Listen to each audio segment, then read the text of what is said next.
பாஸ்கா காலம் 6ஆம் வாரம் புதன்கிழமை.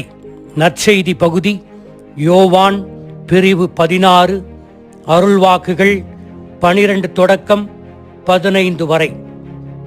ஆபிரகாம் லிங்கனின் அமைச்சரவையில் பிடிவாதமாக வாதிட்டு கொண்டு தான் சொல்வதுதான் சரி என்பவரிடம் லிங்கன் அவர்கள், சரி, ஒரு பசுவுக்கு எத்தனை கால்கள் உள்ளன என்று கேட்டார்.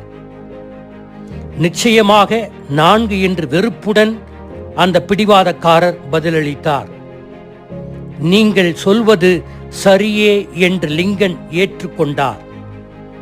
இப்போது பசுவின் வாலை ஒரு கால் என்று அழைத்தால் பசுவுக்கு எத்தனை கால்கள் இருக்கும் என்று கேட்க, நிச்சயமாக 5 என்று நம்பிக்கை துணியோடு அந்த நபர் பதில் தந்தார். அப்போது லிங்கன், நீங்கள் தவறு செய்கின்ற இடம் இதுதான்.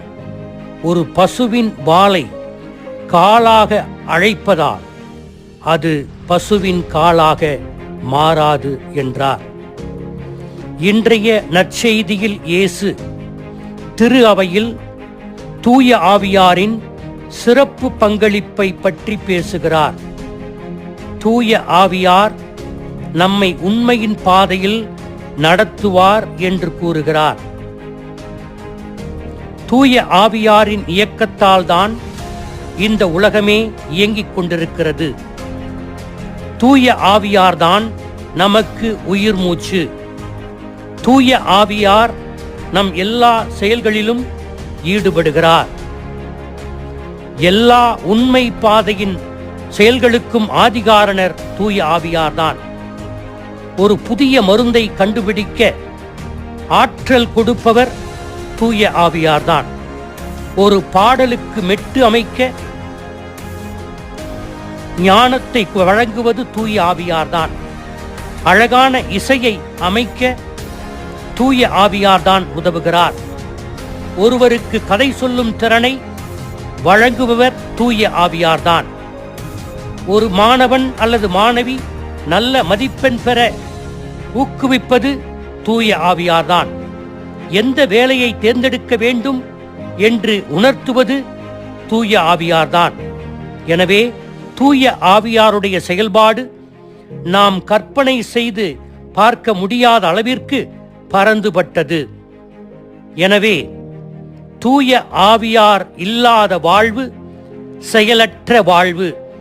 தூய ஆவியார் இல்லாத வாழ்வு மூச்சற்ற வாழ்வு. சரியான நேரத்தில் சொல்லப்படுகின்ற வார்த்தை மிக பெரிய தாக்கத்தை ஏற்படுத்தும் என்பது நம் அனைவருக்கும் தெரியும். எனவே எந்த விஷயத்தை யாரிடம் எவ்வளவு நேரம் எப்படி எடுத்துரைப்பது என்பதை நாம் கற்றுக்கொண்டிருக்கிறோம். ஒருவர் ஒரே வார்த்தையை கேட்க முடியாத அளவிற்கு அவர் இருந்தால் நாம் அவருக்கு சொல்லுகின்ற வார்த்தை வீழலுக்கு இறைத்த நீராகிவிடும்.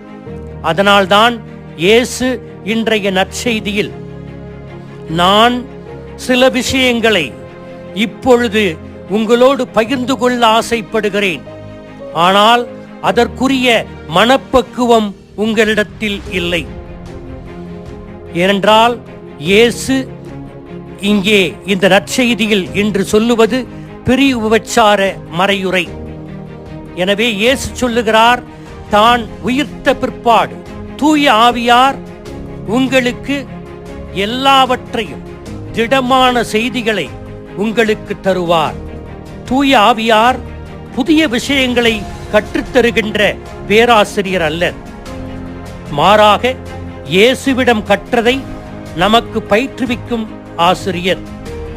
இயேசு கற்றுத்தந்ததும் இயேசுவினுடையது அல்ல, தந்தையினுடையவை.